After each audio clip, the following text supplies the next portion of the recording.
Hello मेरे प्यारे बच्चों। मैं आज आपको पढ़ाने जा रही हूँ गीत, क्लास 12th गीत जयशंकर प्रसाद द्वारा रचित। तो पहले हम इसको पढ़ना शुरू करते हैं।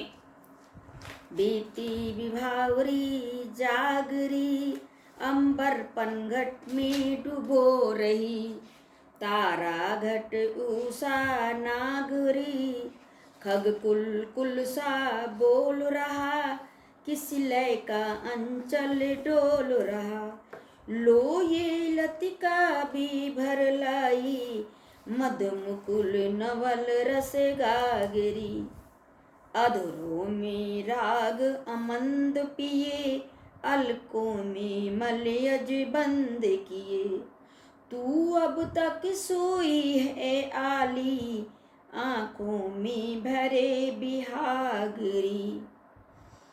तो ये था गीत जयशंकर प्रसाद। तो सबसे पहले इसको हम बता दें कि लिखने से पहले हम क्या लिखते हैं संदर्भ। तो कैसे लिखेंगे? प्रस्तुत गीत शीर्षक कविता कविवर जयशंकर प्रसाद द्वारा रचित लहर काव्य से हमारी पाठ्य पुस्तक के काव्य खंड में संकलित है।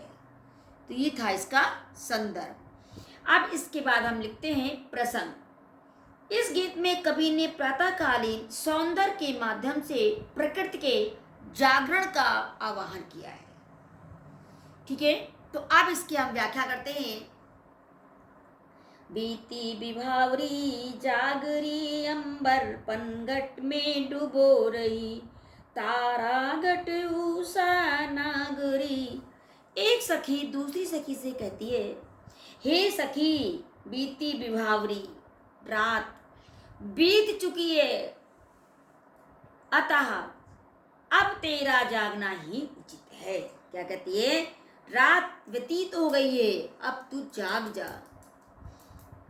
गगन रूपी पनघट में, गगन रूपी पनघट में उषा रूपी नायिका, उषा रूपी नायिका रूप नक्षत्र रूपी घड़े को क्या कर रही है? वहां पर डुबो रही है। कहने का भाव ये कि सारे नक्षत्र प्रभात आने के कारण आकाश में लीन हो गए हैं। क्या हो गए हैं? लीन हो गए हैं।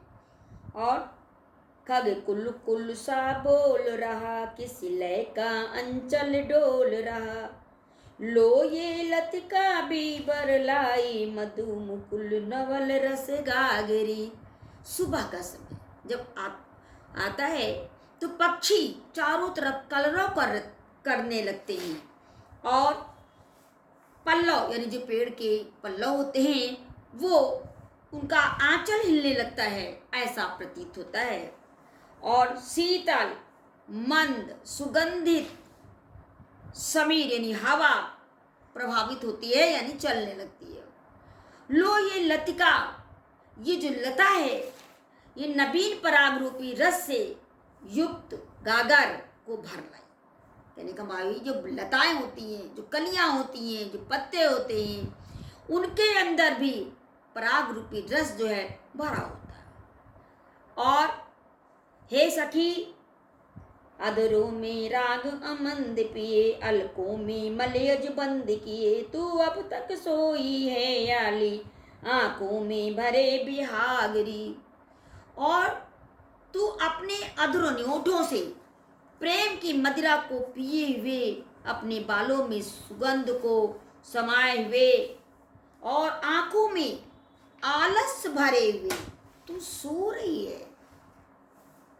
कहने का तात्पर्य यहाँ पर यह है कि प्रातः काल होने पर सर्वत्र जागरण हो गया है, सभी लोग जग गए हैं, अपने अपने काम पर चले गए हैं, काम कर रहे हैं, परंतु हे सखी तू अब तक सो रही है, जबकि तेरे सोने का समय यह नहीं है।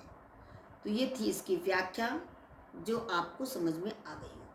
अब हम इसका आपको बताते हैं काव्य सौंदर्य। देखिए भाषा इसकी क्या है? शुद्ध संस्कृत खड़ी बोली शैली, गीत शैली अलंकार कुल कुल में पुनरुक्त प्रकाश अनुप्रास, मानवीकरण भी यहाँ पर है, उपमा भी है, रस संयोग श्रृंगार है और गुण माधुर्य है। तो ये था इसका काव्य सौंदर्य। तो ये आपको समझ में आ गया होगा। थैंक यू मेरे प्यारे बच्चों।